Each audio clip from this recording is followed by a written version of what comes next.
오늘 우리 가운데에 허락되어진 말씀을 가지고 여러분들과 함께 말씀을 살펴보려고 합니다. 오늘 여러분들과 함께 말씀을 나눌 말씀 제목은 우리 다 같이 한번 따라했으면 좋겠는데요. 내 이름으로 모인 곳입니다. 우리 함께 읽어보겠습니다. 시작. 내 이름으로 모인 곳. 감사합니다. 성도 여러분들, 우리 계속 신년에 계속해서 우리가 연습하고 있는 인사말이 있죠. 우리 세 가지 인사말이 있는데 우리 한번 연습해보면서 우리 큰 목소리로 한번 해보겠습니다. 내가 베들레헴 교회입니다. 우리 서로를 바라보시면서 당신은 베들레헴 교회입니다. 우리 마지막으로 경쾌하게 정말 밝으면서 우리가 베들레헴 교회입니다. 아멘. 아멘. 저는 2024년을 맞이하여서 우리 담임 목사님께서 정해주신 이 표가 정말 마음에 듭니다. 여러분들도 그러시죠? 아멘. 이걸 가지고 여러분들과 함께 또 말씀을 나누고자 싶어서 오늘 제목을 여러분들과 함께 또 설정을 했고요. 오늘 본문도 여러분들과 함께 살펴보기를 소망합니다. 특별히 감사 인사를 드리고 싶습니다. 우리 성도님들의 기도와 관심 덕분에 모든 일정을 잘 마치고 교육자 수련회를 끝나고 여러분들 다시 뵐 수 있게 되어서 너무 감사드립니다. 제가 대표로 드리는 거니까요. 우리 모든 교육자분들이 성도에게 항상 감사한 마음을 가지고 있다는 것을 꼭 알아주셨으면 좋겠습니다. 여러분도 오늘 저로 여러분들에게 질문을 하면서 한번 설교를 시작해 보도록 하겠습니다. 제가 질문을 하는 거 참 좋아하지 않습니까? 우리 성도 여러분들이 서로를 바라보면서 이렇게 질문했으면 좋겠습니다. 당신은 교회가 뭔지 아십니까? 한번 이렇게 인사해 볼까요? 당신은 교회가 뭔지 아십니까? 여러분, 교회가 뭡니까? 오늘 설교 제목 힌트 아닙니까? 그죠? 내 이름으로 모인 곳, 그게 바로 교회입니다. 할렐루야. 우리가 알고 있죠. 그래서 우리가 항상 담임 목사님께서 말씀해 주시는 것 중에 하나가 교회는 로타리 클럽이 아니다, 또한 라이언스 클럽도 아니다, 이렇게 해주시는 분명한 이유가 있겠죠. 그런데 이렇게 말씀하시는 이유에 근저에 살펴보면 가끔씩 성도 가운데 헷갈려 하시는 분들이 있다라는 겁니다. 교회가 도대체 뭘까요? 교회는 우리가 일반적인 동아리나 관심사가 같아서 단순히 사람이 좋아서 모이는 곳이 아니라는 것을 우리는 다 알고 있습니다. 분명히 성경은 교회는 주 예수 그리스도의 이름으로 모인 곳을 교회라고 얘기를 한다는 겁니다. 그러니 우리가 착각할 수 있는 것 중에 하나가 이렇게 건물 자체가 교회라고 생각할 수도 있지만 그것보다 더 중요한 교회의 개념은 바로 예수 그리스도가 계신 곳. 그러니까 더 가까이 말하면 아까 우리가 얘기했던 것, 내가 베들레헴 교회인 이유가 바로 여기 있는 겁니다. 내 안에 예수 그리스도가 계시다면 그곳은 어디든지 그곳이 교회라는 거죠. 내가 교회고 당신이 교회고 그리고 우리가 모였을 때 모인 공동체로서의 교회라는 겁니다. 그러니까 우리가 이 문을 바깥으로 나가는 순간 우리가 교회를 벗어났다고 생각하는 것이 아니라 우리는 언제든지 주와 함께 거하는 교회라는 것을 우리가 잊지 말고 살아가자라는 중요한 이야기가 바로 이 2024년 베들레헴 교회 표어 아닙니까? 우리는 그걸 우리가 다 알고 있고 그리고 특별히 공동체 모인 교회로서도 우리는 잘 이해하고 있습니다. 그리고 나서 오늘 본문을 우리가 한번 살펴보기를 원하는데요. 우리 성경을 한번 다 같이 한번 보겠습니다. 조금 비싼 성경책은 오늘 본문에 소제목이 조금 달려있는 것을 볼 수가 있겠는데요. 뭐라고 나와 있냐면 소제목이 이렇게 나와 있습니다. 형제가 죄를 범하거든, 이렇게 나와 있죠. 그러니까 오늘 제가 여러분들과 함께 나눌 이야기는 교회 공동체에 대해서 이야기할 거구나 라는 것과 또 두 번째는 그럼 교회 공동체 가운데 형제가 죄를 범했을 때 교회가 어떻게 해야 되겠구나 라는 이야기를 할 거구나 라는 것을 알아차리실 겁니다. 여러분, 그렇다면 교회 가운데 한 형제가 죄를 범했을 때 우리가 어떻게 하면 될까요? 바로 112에 경찰에 신고를 해서 이 사람 잘못됐으니까 잡아가십시오 이렇게 얘기하면 될까요? 아니면 담임 목사님 찾아가서 이 사람 잘못했으니까 빨리 처단하십시오, 내쫓으십시오 이렇게 고발하면 될까요? 어떻게 해야 될까요?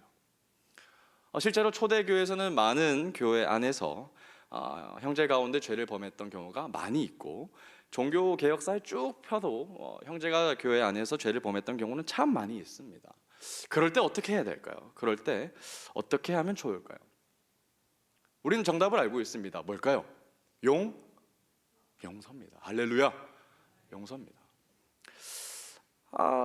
우리 형제가 죄를 범하지 않더라도 친구 관계거나 아니 배우자 관계거나 아니면 자녀와 또 부모의 관계에서는 충분히 잘못을 할 수가 있죠. 그런데도 불구하고 우리가 끊임없이 관계를 가질 수 있는 이유가 뭡니까?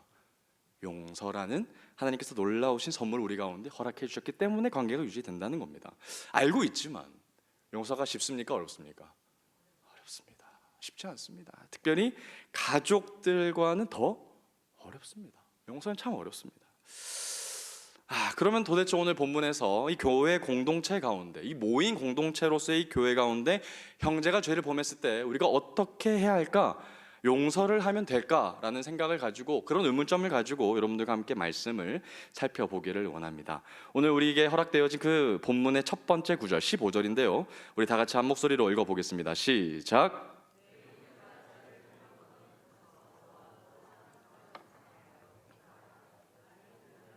내가 내 형제를, 여러분 분명히 성경은 이렇게 얘기합니다. 성경은 형제가 분명히 뭘 했다 그러죠? 그러니까 죄를 범했다고 합니다. 잘못한 정도가 아니라, 그냥 넘어갈 정도가 아니라 분명히 교회 공동체 가운데 치명적인 죄를 범했다고 분명히 성경은 이야기를 하고 있죠. 자, 이럴 때 어떻게 하라고 얘기를 하고 있습니다.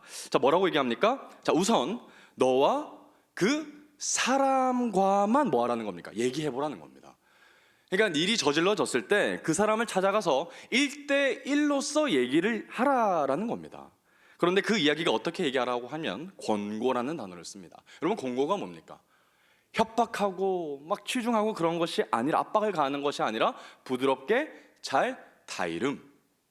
그러니까 형제가 죄를 범하면 당장 그 사람한테 가서 너 어떻게 그럴 수가 있어 하면서 너 바로 경찰에 신고할 거야, 이렇게 막 추궁하고 압박을 가하는 것이 아니라, 위협을 가하는 것이 아니라 그 사람을 따로 조용히 불러내서 그 사람에게 이렇게 권고를 한다는 겁니다.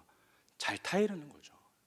그게 먼저 첫 번째 해야 할 일이라고 성경은 분명히 우리에게 얘기하고 있습니다. 예수님의 말씀인 겁니다. 그런데 여기서 가장 중요한 말씀이 있는데 15절 다시 한번 띄워주시겠습니까? 하반절에 보면 이렇게 나옵니다. 자, 만일 너가 한 사람을 찾아가서 그 사람을 상대해서 잘 타일렀을 때, 그 사람을 잘 들었으면, 너 당신의 이야기를 그 사람이 잘 듣는다면 네가 네 형제를 뭐 한답니까? 얻었다. 제가 여기서 파란색 글자로 적었는데요, 정말 중요한 개념이기 때문에 적어놨습니다. 내 형제를 얻었다. 왜 중요한지는 계속해서 제가 뒷부분에 설명을 해드리겠습니다. 잃는 것이 아니라 그 형제를 얻었다라고 성경은 얘기해주고 있습니다. 계속해서 다음 절을 한번 같이 읽어보겠습니다. 시작. 만일 듣지 않거든 데리고 가서. 자, 여러분, 이 형제가 분명히 죄를 범했습니다. 이 형제는 죄인입니다. 그런데 한 명이 가서 잘 타일렀죠. 잘 설명을 했고 권고를 했습니다. 그런데 안타깝게도 그 죄를 범한 그 형제가 당신의 이야기를 듣지 않는 거죠. 자, 그러면 듣지 않았으니까 교회 고발하면 되는 겁니까? 세상에 나가서 세상의 재판을 기다리게 하면 되는 겁니까? 또 그렇지 않습니다. 또 한 번의 기회를 준단 말이죠. 이제는 어떻게 합니까? 나 이외에도, 당신 이외에도 한두 사람을 그 사람에게 더 데리고 가서 얘기해 보라는 겁니다. 똑같이 압박하지 말고 똑같이 권고의 태도로 가서 두세 사람을 데리고 그 사람을 찾아가라는 겁니다. 어떻게 해요? 다시 돌이키게 하기 위해서, 다시 그 사람을 이 교회 공동체 가운데 불러일으키기 위해서 또 두세 사람을 데리고 가서 얘기해 보라는 겁니다. 여러분, 이게 쉽습니까? 어렵습니까? 쉽지 않습니다. 한 번 용서하는 건 어렵지만 두 번 용서하는 건 더 어렵습니다. 이렇게 하면 이제 끝나는 걸까요? 이제 그렇게 하고 얘기 끝나면 이 형제를 몰라도 되는 걸까요? 그렇게 성경은 말하지 않습니다. 17절 한번 보겠습니다. 우리 다 같이 읽어보겠습니다. 시작. 만일 그들의 말도 듣지 않거든 교회의 말하고 교회의 말도 듣지 않거든 이방인과 세리와 같이. 여러분, 두세 사람이 찾아가서 얘기했는데도 말을 듣지 않는다면 어떻게 얘기하라는 겁니까? 세상에 나가서 그 사람을 고발하지 아니하고 교회에 가서 얘기하라는 겁니다. 교회에 찾아가서 교회의 순서의 일 순서대로 처리를 해보라는 겁니다. 이것도 쉽지 않죠. 두세 사람이 찾아갔는데도 듣지 않는데 도대체 교회 말을 듣겠습니까? 라고 회의적으로 생각할 수도 있겠지만은 예수님께서는 그렇게 얘기하지 않으시고 교회 공동체 가운데 이 형제를 찾아가서 이야기를 할 수 있도록 말씀을 해 주십니다. 여러분, 여기서 궁금해야 되는 점은 바로 이 부분입니다. 여러분, 쉽게 일을 처리할 수 있는 방법이 있죠. 뭡니까? 형제를 불러서 세상 법을 따라 처리를 하면 됩니다. 쫓아내면 됩니다. 형제가 이 공동체 가운데 치명적인 죄를 범하면 쫓아내면 너무 쉬운 문제죠. 그런데 왜 예수님께서는 그를 자꾸 자꾸 타이르는 방향으로 교회가 일을 하게끔 할까요? 그래서 우리는 궁금점을 가져야 된다는 겁니다. 왜? 도대체 그 형제가 뭐라고? 왜 계속 그 형제를 설득시켜야 되는 걸까요? 왜 그 형제가 돌아오게끔 하는 걸까요? 자, 그런데도 17절에 보면 이렇게 나옵니다. 그래도 교회가 얘기했는데도 그래도 말을 듣지 않는다면 그때서야 이방인과 세리와 같이 여겨라는 겁니다. 여러분, 예수님께서는 이방인도 예배를 드릴 수 있게끔 계속해서 말씀해 주시죠. 이방인을 대우해 주시는 분은, 세리를 대접해 주시는 분 예수 그리스도밖에 없으셨습니다. 그런데도 예수님께서는 이 수많은 유대인들을 향하여서, 제자들을 향하여서 그래도 말을 듣지 않으면 그때서 그 사람을 이방인과 세리와 같이 여기라는 겁니다. 이 말은 그들이 여겼던 당시의 문화의 간섭 속에서 얘기했던 거죠. 그러니까 사람 취급을 하지 않을 때는 이 한 사람이 찾아가서 얘기해도 듣지 않고, 또 두세 사람을 데리고 가서 또 듣지도 않고, 교회에서 얘기했는데도 듣지 않을 때 그때서야 비로소 죄를 범한 형제를 모른 척 해라라는 것처럼 얘기를 하신다는 겁니다. 어렵거든요, 이거. 여러분, 3번까지 얘기하는 거 정말 쉽지 않습니다. 얼마나 어려운 일인지 여러분도 잘 아시지 않습니까? 그런데도 여러분, 교회가 참 대단해서, 교회가 너무나도 잘 정숙되어 있어서, 공동체가 너무나도 정숙되어 있어서 죄를 범한, 치명적인 죄를 범한 그 형제가 계속해서 3번이나 타일러서 해주면 교회의 역할이 이제 끝이 나는 걸까요? 그러니까 막말로 3번이나 잘 용서해주면 이제 그 형제를 이방인과 세리와 같이 진짜 여기면 교회의 역할은 끝이 나는 걸까요? 3번도 너무 힘들지만 3번이나 하면 이제 그 형제에 대한 의무가 교회에서 사라지는 걸까요? 우리 다음 절을 보면 앞전과는 조금의 다른 뉘앙스를 예수님께서 말씀해 주시고 있습니다. 우리 18절 우리 같이 읽어보겠습니다. 시작. 하늘에서도 매일 것이요 무엇이든지 땅에서 풀면 하늘에서도 풀리리라. 예수님께서는 이렇게 말씀하시는 겁니다. 땅에서 매이는 일이 있으면 하늘에서도 매인다. 반대로 땅에서 풀리게 되면 하늘에서도 뭐한다? 풀린다라는 얘기인 겁니다. 그러니까 여러분, 이 이야기를 하신 그 앞전의 상황을 대입해 보면, 내가 그 형제의 관계가 3번이나 용서를 해 주었지만 결국 이방인과 세리와 같이 여긴다면 그건 땅에서 일이 풀린 겁니까? 여전히 묶여 있는 일인 겁니까? 묶여 있는 일이죠. 그 묶여 있는 일이면 여전히 하늘에서도 묶여 있는 일인 겁니다. 그러니까 예수님께서 진짜 하고 싶은 말씀은 3번 용서하면 끝이다, 3번 용서하면 교회의 모든 역할은 끝이다 라고 자유권을 주시는 것이 아니라는 얘기인 겁니다. 왜 예수님께서 이 말씀을 하시는 걸까요? 그럼 도대체 어디까지 이해해 줘야 될까요? 도대체 어디까지 용납하고 어디까지 사랑해 줘야 되고 어디까지, 도대체 언제까지 배려해 줘야 되는 겁니까? 교회이기 때문에 그렇게 꼭 해야 되는 겁니까? 그게 의무감으로 들어와야 되고 그게 부담감으로 다가와야 하는 이야기일까요? 도대체 예수님께서는 이 당시 모인 교회로서의 공동체 가운데 도대체 무슨 말씀을 전하시기 위하여서 우리에게 정말 감당할 수 없는 용서의 분량을 우리에게 죄 지어주는 것처럼 그렇게 부담을 주시려고 이 말씀을 하시는 걸까요? 저는 단언컨대 3번이나 용서하는 건 저는 못합니다. 다양한 사람들을 번갈아 가면서 용서해 줄 수는 있어도 한 사람이 끊임없이 내 삶 가운데 스크래치를 낸다면 저는 3번 용서하기가 너무 어렵습니다. 그런데도 계속 끊임없이 용서하라라는 말을 어떻게 우리가 감당하겠습니까? 저는 불가능하다고 생각합니다. 여러분들도 마찬가지겠죠. 도대체 어디까지 용서해야 되겠습니까? 여러분, 정말 쉬운 일은 한 명을 우리가 내쫓는 겁니다. 한 명을 외인 만드는 겁니다. 한 명 잃는 것이 도대체 여러분 뭐가 됐습니까? 여러분, 교회가 100명이 모이고 500명이 모이는데 한 형제로 인하여서 우리가 힘듦이 있으면 그 형제 내보내는 게 더 간단한 일 아닙니까? 그게 합리적인 생각처럼 보입니다.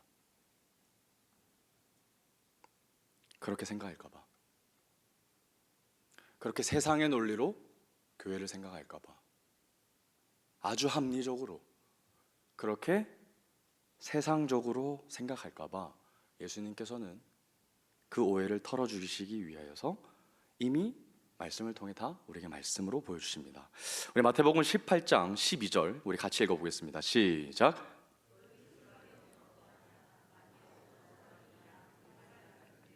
그 중에 하나가 길을 잃었으면 그 99마리를 산에 두고 가서 길 잃은 양을 찾지 않겠느냐. 여러분, 오늘 우리가 지금 읽고 있는 12절은 그 앞전의 상황입니다. 예수님께서 이 말씀을 마치시고 바로 한 형제가 죄를 범하거든 이라는 이야기를 하신다는 거죠. 그러니까 이 이야기는 떨어뜨려지는 이야기가 아니라 하나의 이야기인 겁니다. 여러분, 주님은 지금 비유로 한 이야기를 설명해 주시는 겁니다. 무슨 이야기인 겁니까? 이 한 목자가 100마리의 양을 가지고 있는데 한 마리의 양이 길을 잃어버리는 사건이 발생한다는 겁니다. 자, 그런데 그런 일이 벌어졌을 때 그 목자가 어떻게 해야 된다고요? 그 99마리를 여전히 산에 두고 잃어버린 양 한 마리를 위해서 산에 올라간다는 얘기인 겁니다. 여러분들이라면 어떻게 하시겠습니까? 여러분들이 그 양 100마리를 가지고 있는 목자라면 가지고 있는 한 마리가 사라졌을 때 어떻게 하시겠습니까? 여러분, 한 마리를 찾기 위해서 99마리의 여전히 나에게 주어진 그 수많은 양들을 산에 두고 간다는 것은 합리적이지 않습니다. 저는 이 이야기를 고등학생 때 들었을 때 정말 이해되지 않았습니다. 왜? 말도 안 되잖아. 그럼 99마리 9마리는 뭔데? 여러분, 한 마리의 양을 찾기 위해서 99마리의 양들을 산에 두고 목자가 사라지면 어떤 일이 벌어집니까? 그새 이리가 올 수 있습니다. 그새 또 다른 잃어버린 양들이 발생할 수 있습니다. 그러니 가장 합리적인 일은 뭡니까? 그냥 한 마리를 찾지 않고 주어진 99마리 양을 잘 간수하는 겁니다. 여러분, 이게 세상의 방법이고 이게 합리적인 방법인 겁니다. 안 그렇습니까? 어떤 바보가 그 한 마리 때문에 갑니까? 어떤 바보가? 말도 안 되는 겁니다. 그런데 우리의 참 목자장이신 예수 그리스도께서는 그렇게 하시지 않는다는 겁니다. 우리가 합리적이라고 생각되어지는 그 방법을 사용하지 않으시고 오히려 수많은 사람들에게 조롱과 멸시를 받는 방법을 사용하신다는 겁니다. 그래서 수많은 사람들에게 손가락질을 받으면서 도대체 그렇게 미련한 짓을 왜 하느냐는 이야기를 들으면서까지도 간다라는 겁니다. 여러분, 만약에 99마리 양이 대답을 할 수 있고 말을 할 수 있는 존재였다면, 만약에 그 99마리의 양이 우리들이었다면 어떻게 얘기했겠습니까? 아이, 예수님 가시지 마십시오. 여전히 우리들이 있지 않습니까? 예수님 가시면 우리는 어떻게 합니까? 예수님 사라졌을 때 우리는 도대체 이리로부터 누가 지켜줍니까? 빨리 이 해가 지기 전에 우리를 다시 외양간으로 우리를 무리로 공도제 가운데 보호해 주셔야 되는 거 아닙니까? 우리도 목자를 말렸을 겁니다. 왜요? 우리가 살고 봐야 되니까. 우리가 많으니까. 우리가 99마리 양이니까. 버려지는 양 한 마리밖에 없으니까. 그러니까 예수 그리스도께서는 우리를 잘 챙기십시오. 한 마리 잊어버리시고. 그렇게 얘기하지 않겠습니까? 그런데 예수 그리스도께서는, 참 목자장이신 예수 그리스도께서는 그렇게 하시지 않는다는 겁니다. 99마리의 양을 산에 두고서 해가 니역니역 져 이제 어둠이 곧 찾아오지만 그럼에도 불구하고 그 잃어버린 양 한 마리를 향하여서 뛰어간다는 사실입니다. 양을 찾기 위해서. 내 양아 어디 있노? 내 양아 어디 있나? 하면서 잃어버린 양을 밤새도록 예수 그리스도께서는 찾으신다는 겁니다. 여러분, 이거는 정말 미친 짓처럼 보입니다. 납득이 되지 않습니다. 설명도 되지 않습니다. 정말 미련한 것처럼 보이죠. 그런데 여러분, 만약 그 길 잃은 양이 나라면 이야기가 달라집니다. 내가 길을 잃어버려서 내 주변에 무리가 보이지 않는 걸 깨닫고 이제 해가 지기 시작합니다. 한창 내가 좋아하는 풀을 뜯어먹고 있다가 주변을 돌아보니까 저밖에 없는 겁니다. 양은 스스로 집을 찾을 수가 없습니다. 길을 찾지 못합니다. 양에게 목자가 사라지면 죽음밖에 없습니다. 내 주변에 목자가 보이지 않자 양은 순식간에 두려움이 찾아옵니다. 그리고 해도 뉘엿뉘엿 지고 이제 산 깊은 곳에서 이리의 부르짖음이 들려옵니다. 나는 죽었구나. 목자가 있었을 때 몰랐던 불안감이 나를 압도하기 시작합니다. 나를 지켜줄 목자가 없구나. 나는 죽겠구나. 그리고 목자는 절대 나를 구하러 오지 않겠구나. 99마리 양이 있잖아. 그렇게 모든 소망이 좌절되고 절망만이 내 삶 가운데 닥칠 때, 길을 잃어버려서 어디로 나가야 할지 모를 때, 동굴 가운데에 정말 웅크러 있을 때, 그때 저 밖에서 목자의 음성이 들리는 겁니다. 병구가 어딨노? 내 양 어딨노? 그렇게 목자장이신 예수 그리스도께서 나를 향해 찾아오시는 겁니다. 그리고 추위에 덜덜 떨고 있던 그 양을 한 마리를 안으시면서 괜찮다 라고 말씀해 주시는 겁니다. 여러분, 이게 미련한 겁니까? 이게 미친 것처럼 보입니까? 미친 거 맞으시죠? 잃어버린 양 한 마리 예수 그리스도는 모든 걸 마치신 분입니다. 여러분이 이야기를 들을 때 길 잃은 양이 다른 양이 아니라 내 양이라, 나라고 생각할 때 이야기가 받아들여지는 겁니다. 그래야 이 이야기를 온전히 이해할 수가 있게 되는 겁니다. 소망이 없는 나를, 길 잃어버렸던 나를, 죄인이었던 나를, 이제 죽음밖에 없는 나의 인생 가운데 예수 그리스도께서는 찾아오셨고 참 목자장은 여전히 나에게 목자가 되어주셨다는 이야기를 온전히 받아들여지게 되는 겁니다.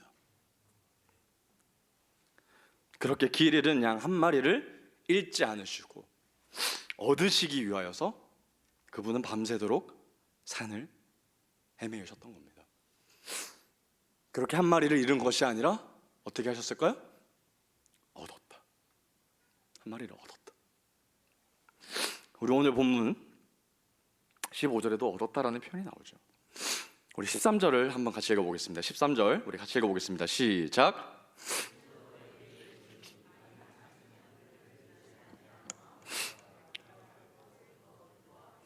여러분, 주님은 이렇게 말씀하시는 겁니다. 주님께서는 길을 잃지 아니한 저기 산에 여전히 매여있는 99마리의 양들이 나에게 더 기쁨이 되는 것이 아니라 잃어버렸던 양 한 마리를 다시 찾은 것이 내게는 너무나도 큰 기쁨이라는 겁니다. 그게 바로 다른 양들을 향한 이야기가 아니라 바로 나를 구원하셨을 때 느끼셨던 주님의 감정인 겁니다. 할렐루야. 우리는 그 믿음을 가지고 그 사랑을 받고 살아가는 자들인 겁니다. 여러분, 분명 예수님께서는 모든 양을 사랑하십니다. 그건 틀림없는 사실입니다. 그러나 생각해 보십시오. 그렇게 양 한 마리를 예수 그리스도께서 추위에 오들오들 떨고 있었고 죽음이 임했던 그 양을 예수 그리스도께서 안으시고 99마리가 뭉쳐있는 곳으로 오셨을 때 99마리 양의 반응들이 어떻게 됐을까요? 여러분, 지난주 담임 목사님의 설교 가운데에서 베드로가 옥에 갇혔을 때 로데를 포함한 교회가 그를 위하여서 간절히 기도했던 것처럼 99마리 양이 정말 기도했을까요? 아니요. 온갖 불평불만을 쏟아냈을 겁니다. 야, 너 바보 같은 너 때문에 너 뭐하고 있었던 거야? 그래서 왜 목자를 힘들게 해서 우리를 이렇게 힘들게 만드는 거야? 너만 아니었으면 우리는 여전히 지금도 이 시간에 편하게 잠자리에 들 수 있었는데 왜 너 때문에 우리가 이렇게 두렵고 춥게 만들어? 그렇게 얘기 안 했겠습니까? 또 두 번째로, 너는 뭔데 예수 그리스도께 안겨 있어? 온갖 질투와 온갖 멸시를 그 길 잃어버린 양에게 쏟아부었을 겁니다. 여러분, 그때 그렇게 모든 양들이 길 잃어버린 양을 안고 돌아오시는 예수님을 향하여 온갖 불평 불만을 쏟아냈을 때 예수 그리스도께서 어떤 마음이 드셨을까요? 여러분, 그래서 예수 그리스도께서는 길 잃지 아니한 99마리보다 길 잃은 양 한 마리를 찾으시는 것이 더 기쁨이 있는 겁니다. 여러분들은 어떤 양입니까? 길 잃어버린 양인 겁니까? 아니면 내가 마치 길 잃어버리지 않은 양처럼 살아가고 있는 자들입니까? 여러분 잘 보면 길 잃어버린 양 한 마리와 99마리 양의 무리들과는 너무나도 결정적인 차이가 있다는 것을 우리는 알 수가 있습니다. 어떤 차이입니까? 어떤 차이가 이런 다른 점을 만들어내는 겁니까? 딱 한 가지입니다, 여러분. 길 잃어버린 양은 자신에게 임한 이 살아남이 예수 그리스도의 전적인 은혜로 말미암았다는 사실을 너무나도 깊이 깨달은 사람입니다. 나는 예수 그리스도가 없으면 무조건 죽을 수밖에 없었어. 나는 예수 그리스도의 구원의 손길이 아니었으면 나는 여전히 지금도 이리에게 뜯어먹혀 있을 수밖에 없는 불쌍한 죄인밖에 안 돼. 그 나는 예수 그리스도만이 나의 구세주, 나의 오히려 모든 것에 드릴 뿐이야. 아낌없이 드린다는 이 모든 고백이 가능한, 생색내는 것이 아니라 정말 그분은 나를 위해서 다 드려주셨기 때문에 나도 자연스럽게 주님 앞에 모든 것을 드릴 수 있는 그런 관계, 그게 길 잃어버린 양입니다. 그런데 여러분 99마리 양은 어땠을까요? 당연한 겁니다.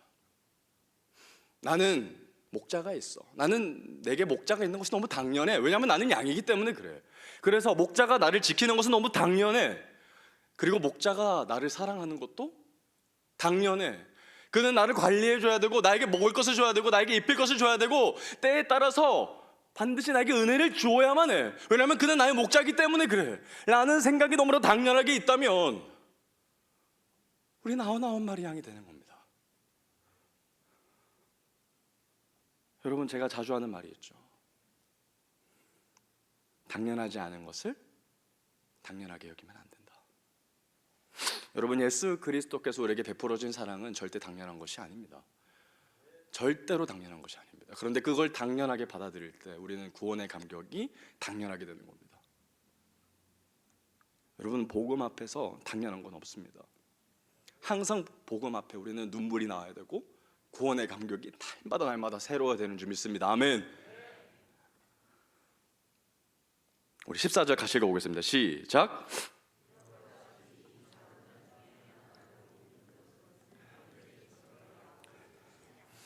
여러분 예수 그리스도는 이렇게 말씀해 주십니다. 여러분 이렇게 작은 자, 이렇게 아무런 가치가 없는 자 하나라도 잃는 것은 하나님의 뜻이 아니다.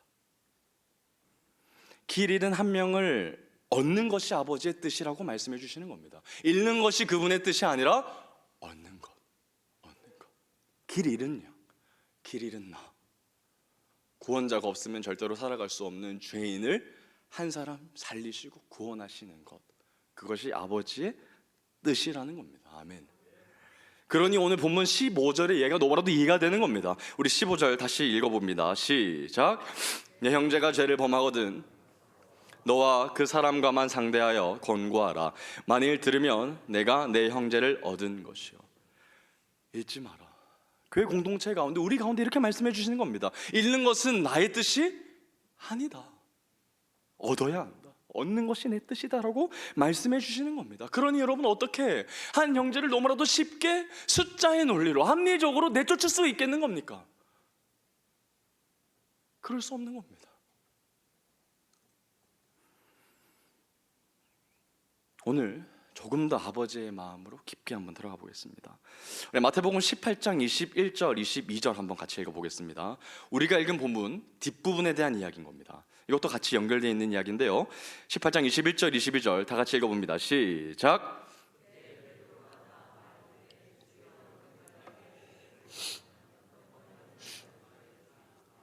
일곱 번까지 하오리이까 예수께서 이르시되 내게 이르노니 7번뿐 아니라 7번을 70번까지라도 할지니라.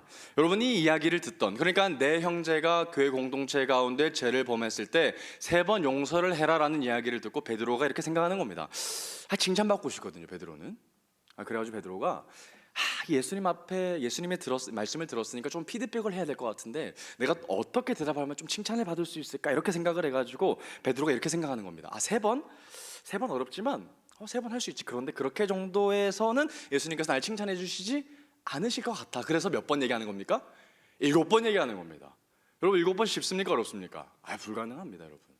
사람은 불가능합니다. 그런데도 불구하고 베드로가 7번 얘기한 겁니다. 그럼 예수님께서 어떤 피드백을 기대한 걸까요? 야, 베드로 내가 3번 얘기했는데 7번, 너 대단하다 라는 반응을 베드로는 기대했던 겁니다. 그런데 앞불싸 김치국을 너무 제대로 마셨죠. 예수님 뭐라고 말씀하십니까? 예수께서 이르시되 내게 이르노니 7번뿐 아니라 7번은 몇 번까지? 70번까지 하라는 겁니다. 몇 번입니까 그러면? 490번입니다. 베드로 뭐야? 칭찬받으려고 얘기했는데 490번이라니. 여러분 이거 말이 됩니까? 안 됩니까? 안 됩니다. 우리는 용서를 이렇게 할 수 있는 거 불가능합니다. 불가능합니다.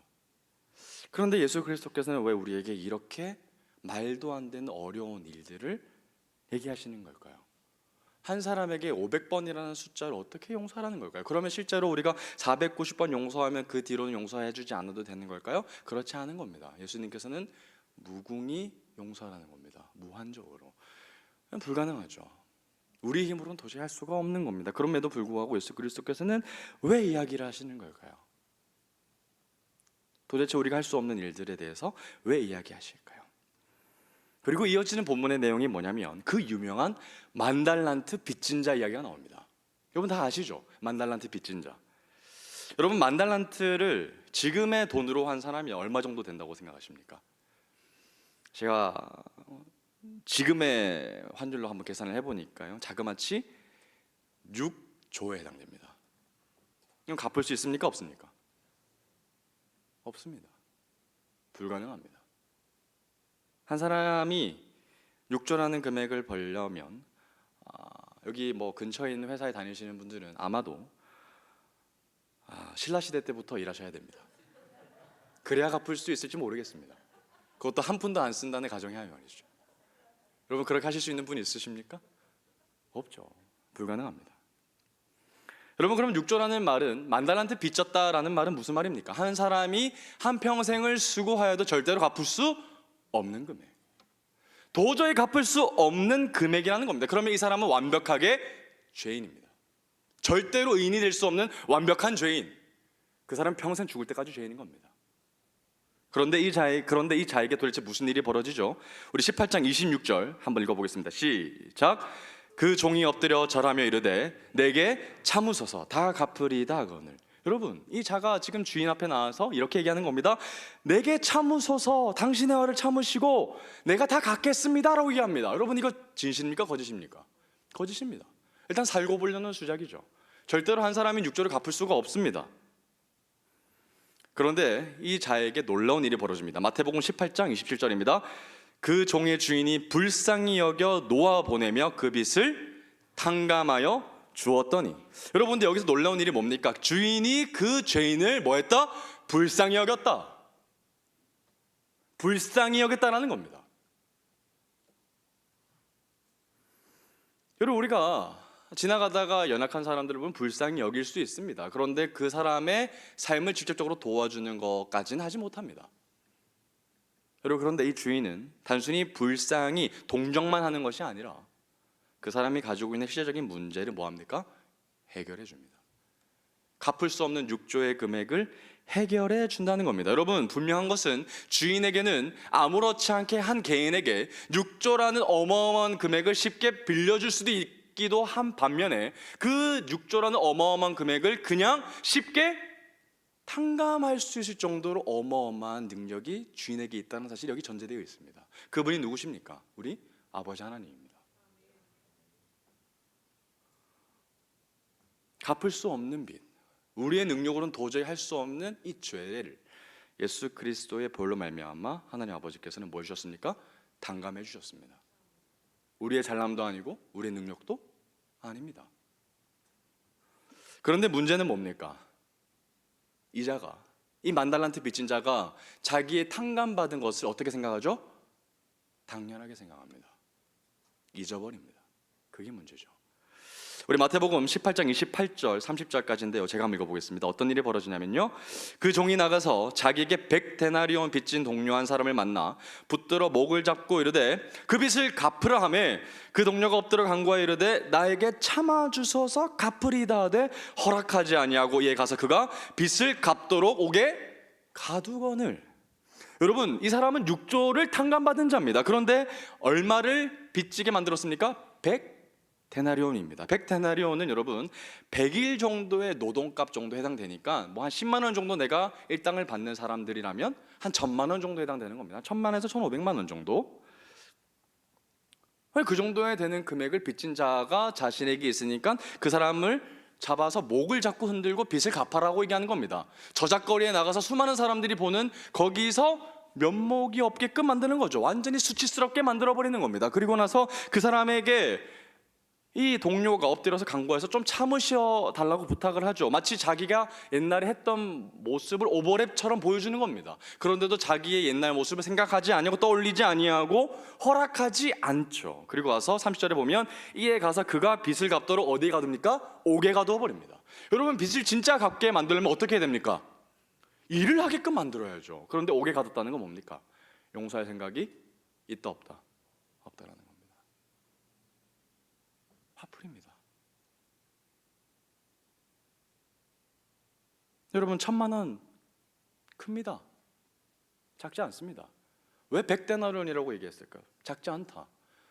그 형제가 너에게 잘못은 100데나리온만큼 분명히 했다. 너의 마음을 스크래치를 줬고 분명히 너를 힘들게 했다라는 이야기인 겁니다. 정말 작은 것 때문에 왔다는 게 아니라는 겁니다. 그 사람에게 너무 힘듦이 있다는 겁니다. 그럼에도 불구하고 우리는 이 자를 비난합니다. 왜 비난하죠? 만약에 막상 나에게 1000만 원을 빚낸 사람을 우리가 찾아가서 탕감하는 거 쉽지 않습니다. 어렵습니다.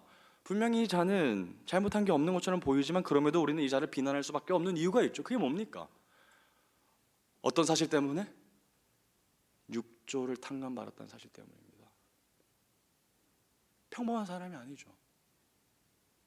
자기의 능력으로 도저히 해결할 수 없는 이 죄를 해결받았기 때문이라는 사실 때문에 이 자가 비난받는 겁니다.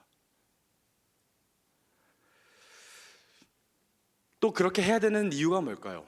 또 그렇게 이 자가 상대방에게 1000만 원이라는 빚을 없게끔 여겨줘야 되는 이유가 뭘까요? 그렇게 할 수 있는 능력은 또 뭘까요?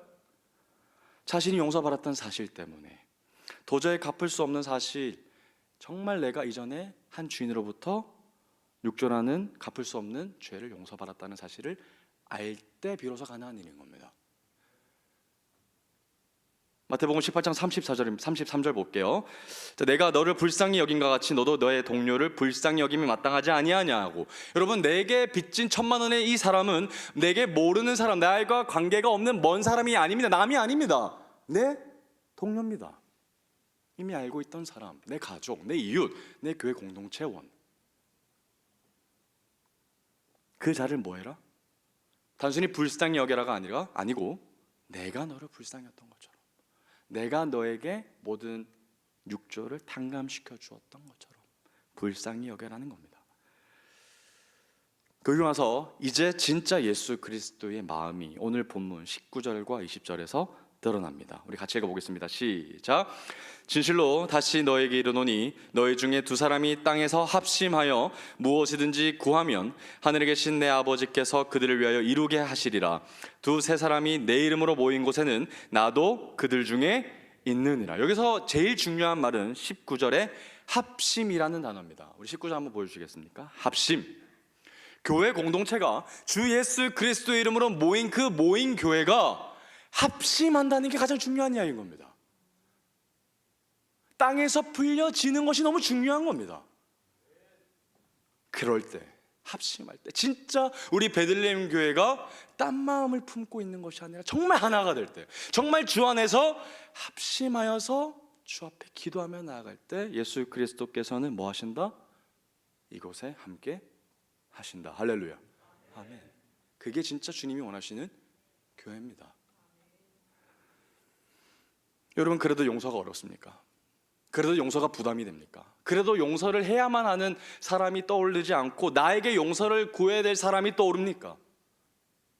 그럴 수 있죠. 그럼에도 불구하고 용서를 해야 합니다. 우리 에베소서 말씀 찾아봅니다. 에베소서 4장 31절 32절 우리 같이 읽어봅니다. 시작. 너희는 모든 악독과 노함과 분냄과 떠드는 것과 비방하는 것을 모든 악의와 함께 버리고 서로 친절하게 하며 불쌍히 여기며 서로 용서하기를 하나님이 그리스도 안에서 너희를 용서하신과 같이 하라. 아멘. 우리 31절에 보면 이렇게 나옵니다. 너희는 모든 악독과 노함과 분냄과 떠드는 것과 비방하는 것을 이제 버려라. 99마리 양이 한 마리 잃어버린 양을 랭가 안고 갔을 때 그랬던 것처럼 수군거리는 것을 버려라. 그리고 합심해라. 그리고 내가 너희를 구원했던 것처럼 서로를 불쌍히 여기며 그렇게 합심해라. 여러분, 우리는 주 예수 그리스도 이름으로 모인 사람들입니다. 우리는 모두 만달란트 빚진 자들입니다. 믿으십니까? 우린 갚을 수 없는 은혜를 받은 사람들의 모임인 겁니다. 그것이 바로 주 예수 그리스도 이름으로 모인 것입니다. 그러니까 여러분, 어떻게 이 모임을 세상의 로타리 클럽인가 라이온스 클럽 그런 하찮은 것에 비교할 수가 있겠습니까? 어떻게 거기서 했었던 습관들이나 거기서 배웠었던 문화들을 어떻게 교회에서 얘기할 수 있겠습니까, 여러분? 교회는 교회입니다, 여러분. 세상과는 다른 겁니다. 여러분, 오늘 이 시간 가운데 정말 기억하기를 소망합니다. 당연하지 않은 이 복음을 우리 가운데 허락해 준 그 예수 그리스도를 우리 기억하기를 소망합니다. 우리가 모인 교회는 모두 주님의 한량없는 용서를 받은 자임을, 절대로 용서받을 수 없는 자들이 그저 용서를 받은 만달란트 탕감받은 자들이라는 것을, 그리고 우리는 99마리 양이 아니라 우리를 위해서 끝까지 찾아오셨던 예수 그리스도, 그 잃어버린 한 마리의 양이 바로 나임을, 그때 비로소 우리가 자연스럽게 우리를 서로를 용서하고 용서할 수밖에 없고 용서를 위해서 달려갈 수밖에 없고 서로를 위해서 용납하며 기다려주며 배려하며 안아주는 그런 우리들이 되기를 정말 주의 이름으로 간절히 소망합니다. 아멘. 우리 서로 다시 한 번 더 정말 진심을 담아서 한번 우리 인사하기를 소망합니다. 내가 베들레헴 교회입니다. 우리 서로를 바라보면서 당신이 베들레헴 교회입니다. 우리가 베들레헴 교회입니다. 아멘. 아멘. 우리 찬양